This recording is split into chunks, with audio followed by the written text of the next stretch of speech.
Hello, everyone. Welcome to New Staff Orientation to Intensive Case Management.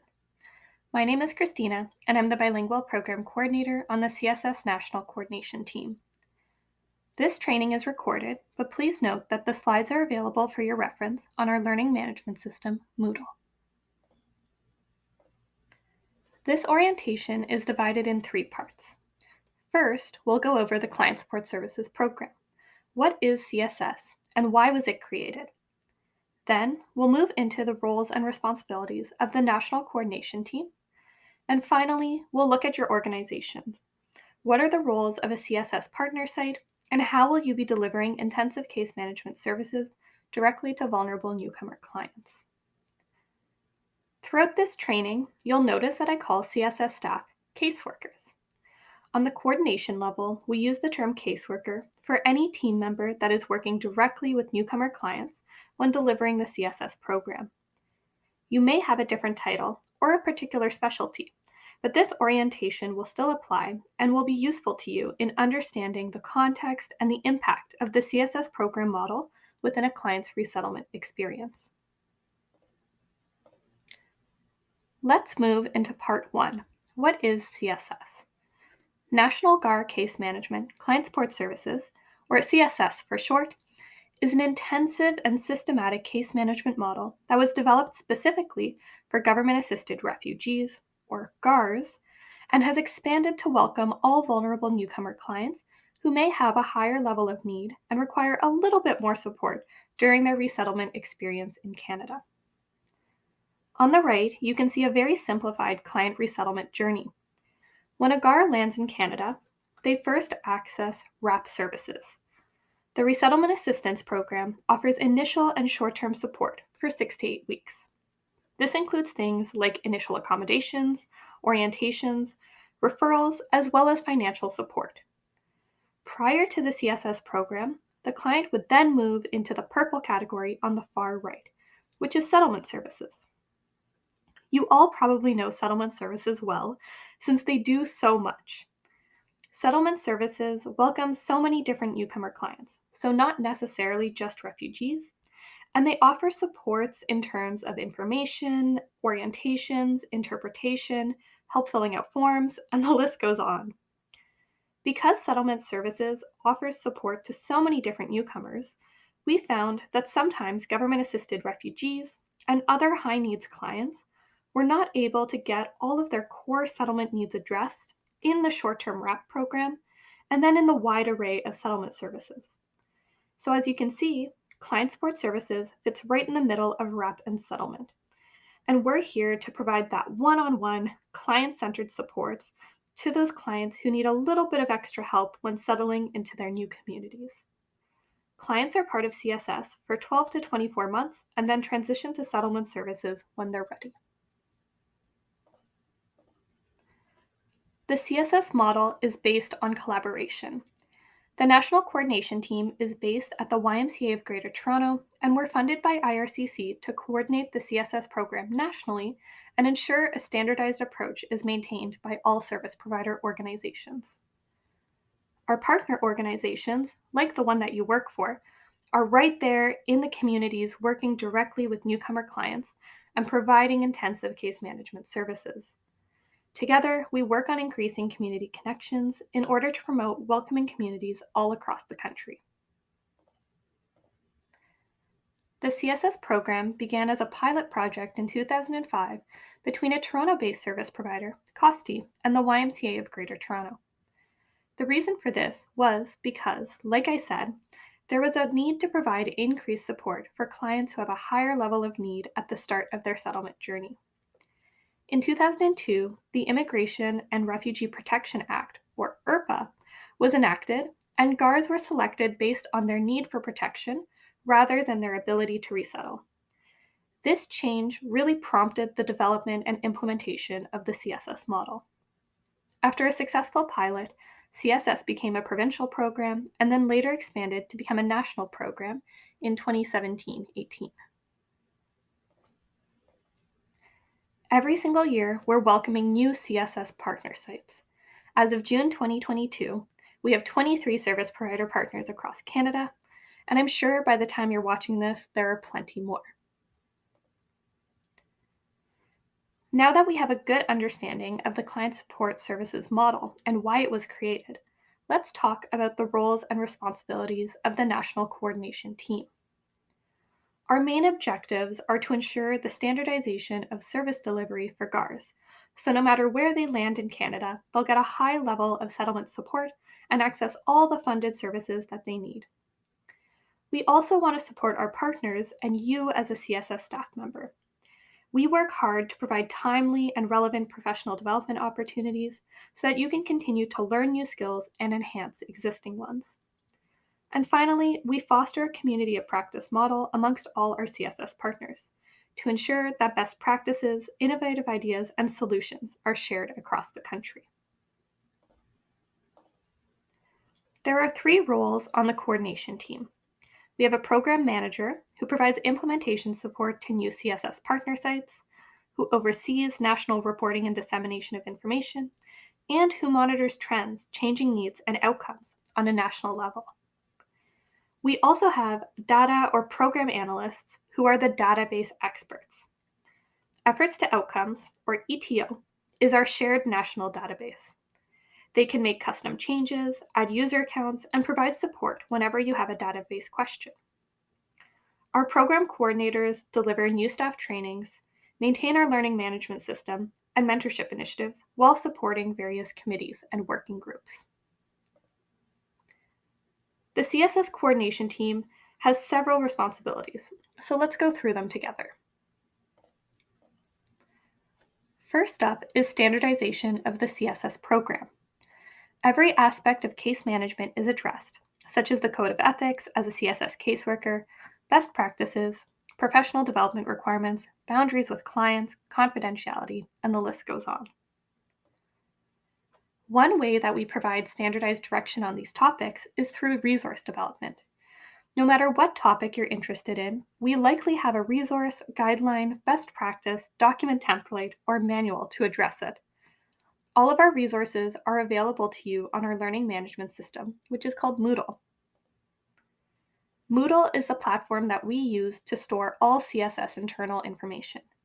You can think of it as a resource library. You will receive your login information emailed to you by the CSS program coordinator, and once logged in, you'll see several categories or tabs on the left-hand side of the page. You can navigate to the topic of your choice, and it will bring you to a page filled with several related resources, documents, videos, and links. Some topics include advocacy and allyship, mandatory CSS trainings, where you'll find all the presentation slides, handouts, and recordings, as well as resources for community connections, just to name a few. Moodle has a wealth of information, and you don't have to read it all at once. Feel free to explore and learn about topics you're passionate about. And if you have a specific question or need support on a particular case management topic, email the CSS program coordinators and we will point you in the right direction. Some resources that I like to point out are Boundaries in CSS Intensive Case Management. This document was created in collaboration with frontline workers and goes over how to interact with clients. Maybe in the past you've received a gift from a client, or they request for you to provide services on your day off. This document provides suggestions on how to navigate those scenarios. The Community Capacity Building Toolkit standardizes the approach that CSS partners can take when doing outreach and creating new community partnerships. It provides examples of successful CSS partnerships and strategies on finding the right partner for the project or initiative at hand. And the Personal Safety Handbook is a great resource when you're starting to do community accompaniments and home visits with CSS clients. This is a great refresher on safety precautions to take and organizational approaches to ensure that you're staying safe outside of the office environment. Another way to standardize the CSS program is through professional development opportunities. We want to make sure that all caseworkers across the country have the opportunity to learn and grow as settlement professionals. I've outlined a few of my favorites from the past year. When we have a professional development opportunity, we'll send an email out for you to register. And if you can't make it, we always have the recordings, slide decks, and any helpful notes posted on Moodle shortly after. Some trainings you can find online are Tech and Social Media for Settlement Services, Motivational Interviewing in Case Management, and Building Resilience, Proactive Strategies Addressing Vicarious Trauma, Compassion Stress, and Burnout. All of this resource development and the choices of professional development topics come from collaboration and consultation. There are several committees and working groups within CSS that ensure that everyone's voice is heard as we continually to improve the program. Our advisory committee provides advice to improve and implement evidence-based strategies. Our steering committee brings together all CSS managers to discuss the CSS program, current trends, challenges, and their solutions, as well as best practices. Regional meetings are split up between the East, West, and Central Canada, and that's when we discuss regional realities. As a CSS team member, you can choose to represent your organization during our professional development working group. During these meetings, we discuss what topics and skills are needed to ensure the continued development of CSS staff. Staff Connections is the opportunity to participate in planning and hosting a virtual event in order to bring together all CSS caseworkers for information sharing within the network. Another core component of CSS is our shared national database called Efforts to Outcomes, or ETO for short. The National Coordination Team is responsible for managing, updating, and maintaining this database to ensure that it stays current, reflects CSS best practices, and a high level of data quality, which we use to produce reports for our funder, the IRCC. Our program analysts also provide integral ETO support to all CSS sites. They'll be the ones delivering your orientation training to ETO in the coming weeks. In all that we do, we rely heavily on virtual communication methods since CSS sites are all across the country. For public information, you can visit our website, clientsupportservices.ca. This is a great resource to share with community partners in order to explain the CSS program and model. Our committees, meetings, and professional development opportunities are often hosted on video conference platforms such as Zoom. For internal documents, please reference our learning management system. This includes all guidelines, manuals, previous training recordings, and document templates, such as our consent and confidentiality form. CSS managers receive an email update from us called our biweekly email. They may forward that email to you if there are any action items, like registering for trainings. We also publish an e-bulletin and newsletter to spotlight CSS site initiatives and the coordination team's activities on a quarterly basis. And as always, direct emails or phone calls are welcome too. Let's move on to your role as a CSS caseworker and the role of your organization as part of the CSS network.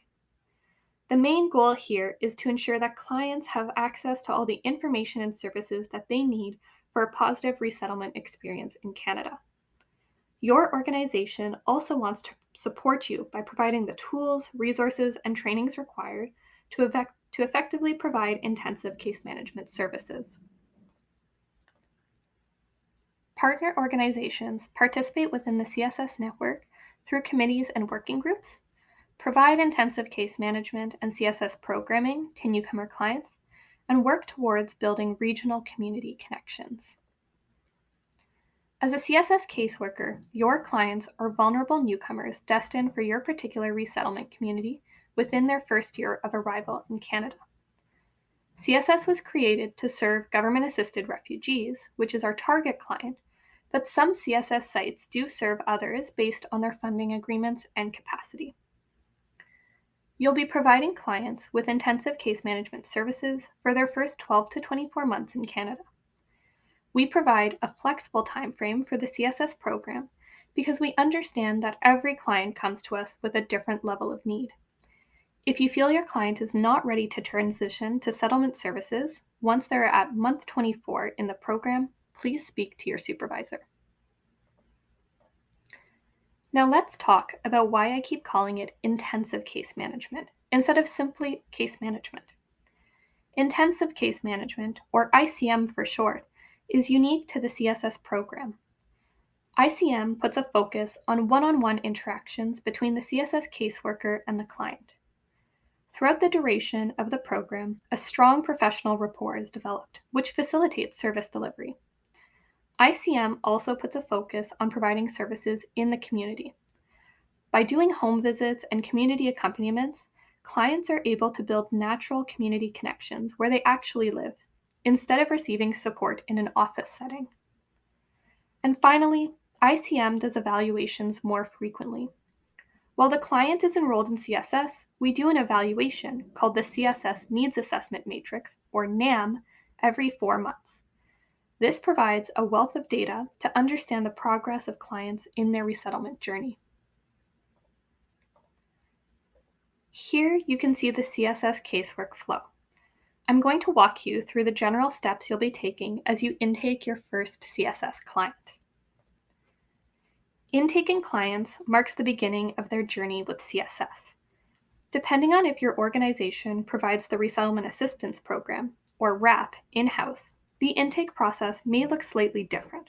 For example, there may be particular forms or steps required at your organization. CSS intake is your initial meeting with the newly enrolled CSS individual client or family case.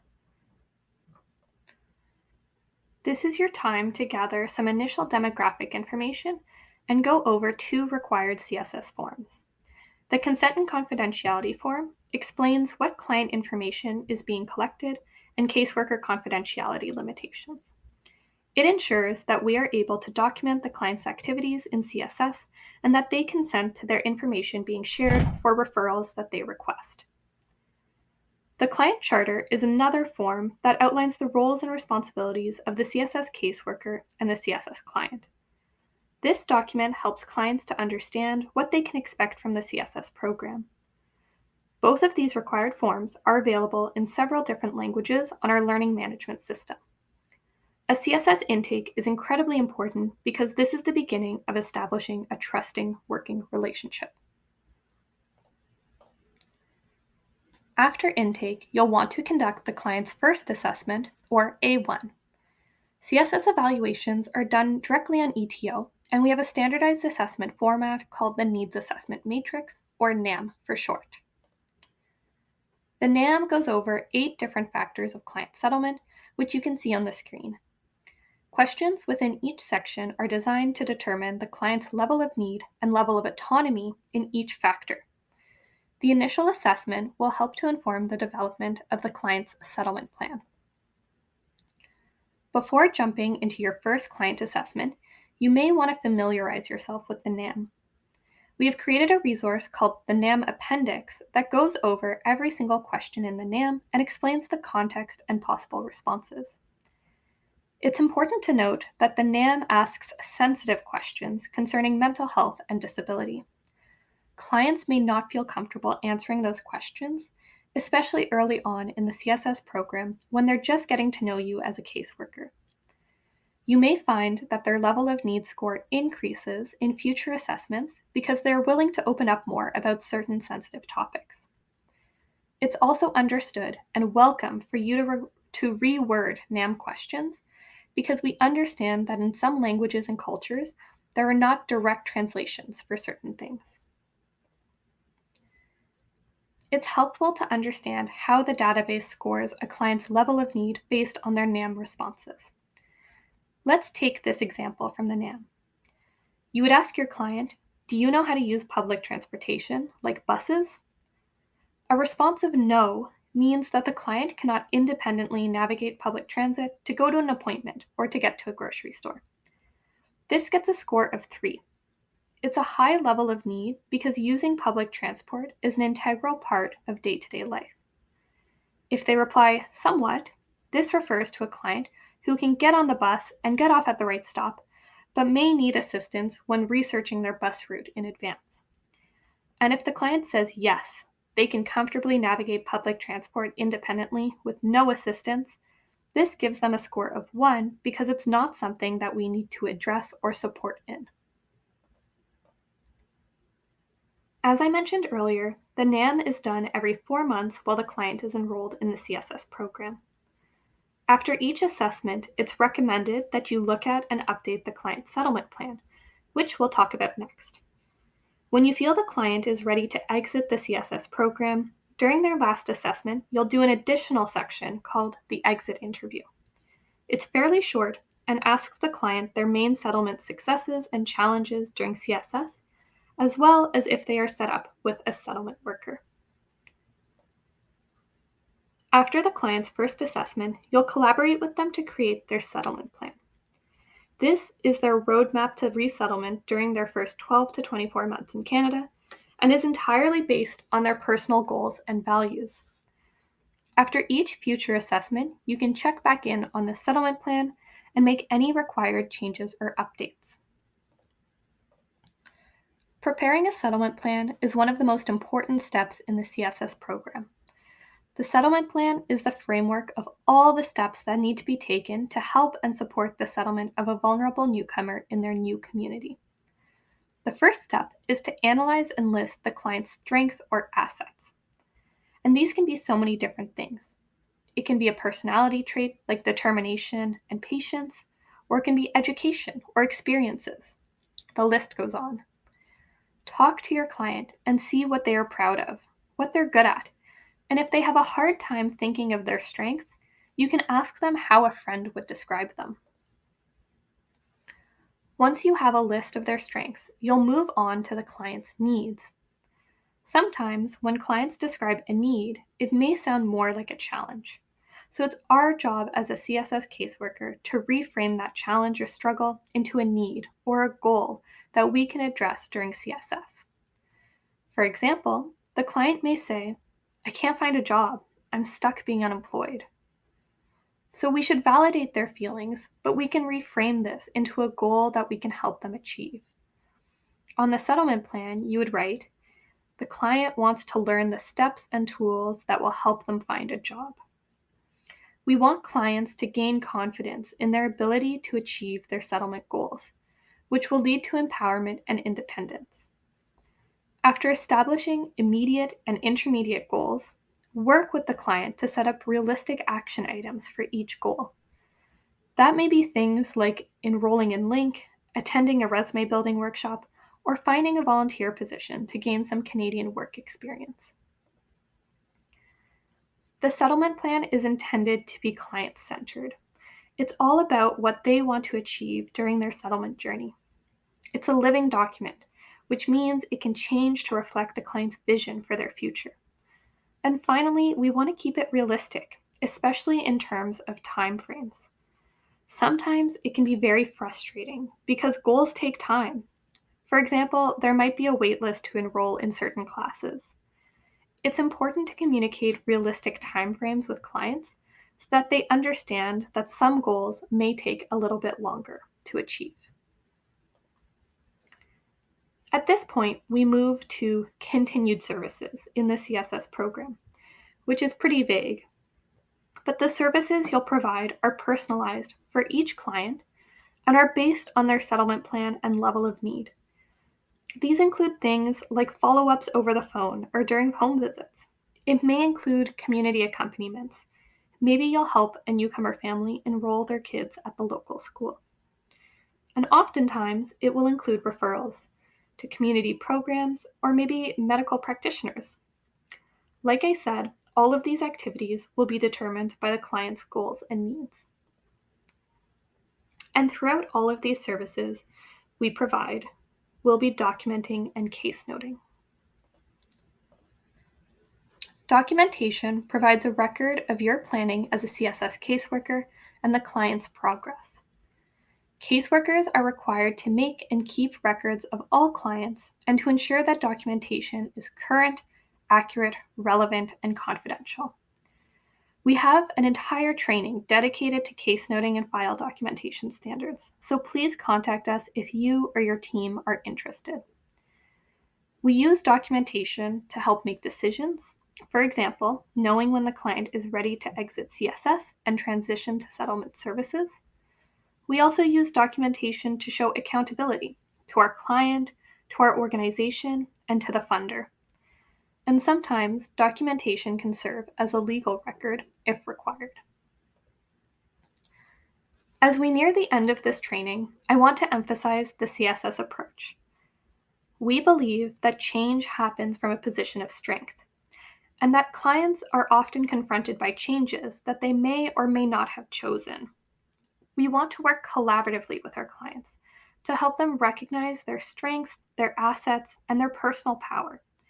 And by using those strengths to achieve their settlement goals, they'll gain confidence in themselves, which will lead to feelings of empowerment and increased independence. If you're interested in the empowerment-based approach in case management, we have a dedicated recorded training by Dr. Patricia Spindell available on our learning management system.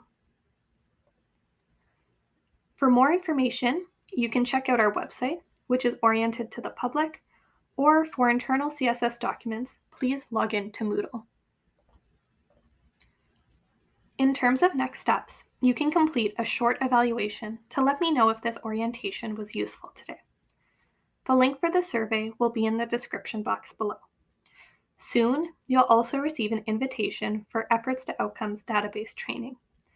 And finally, feel free to explore the wealth of resources available on our learning management system. I want to thank you for joining me today. If you have any questions, please email the CSS coordination team and we'll be happy to help you.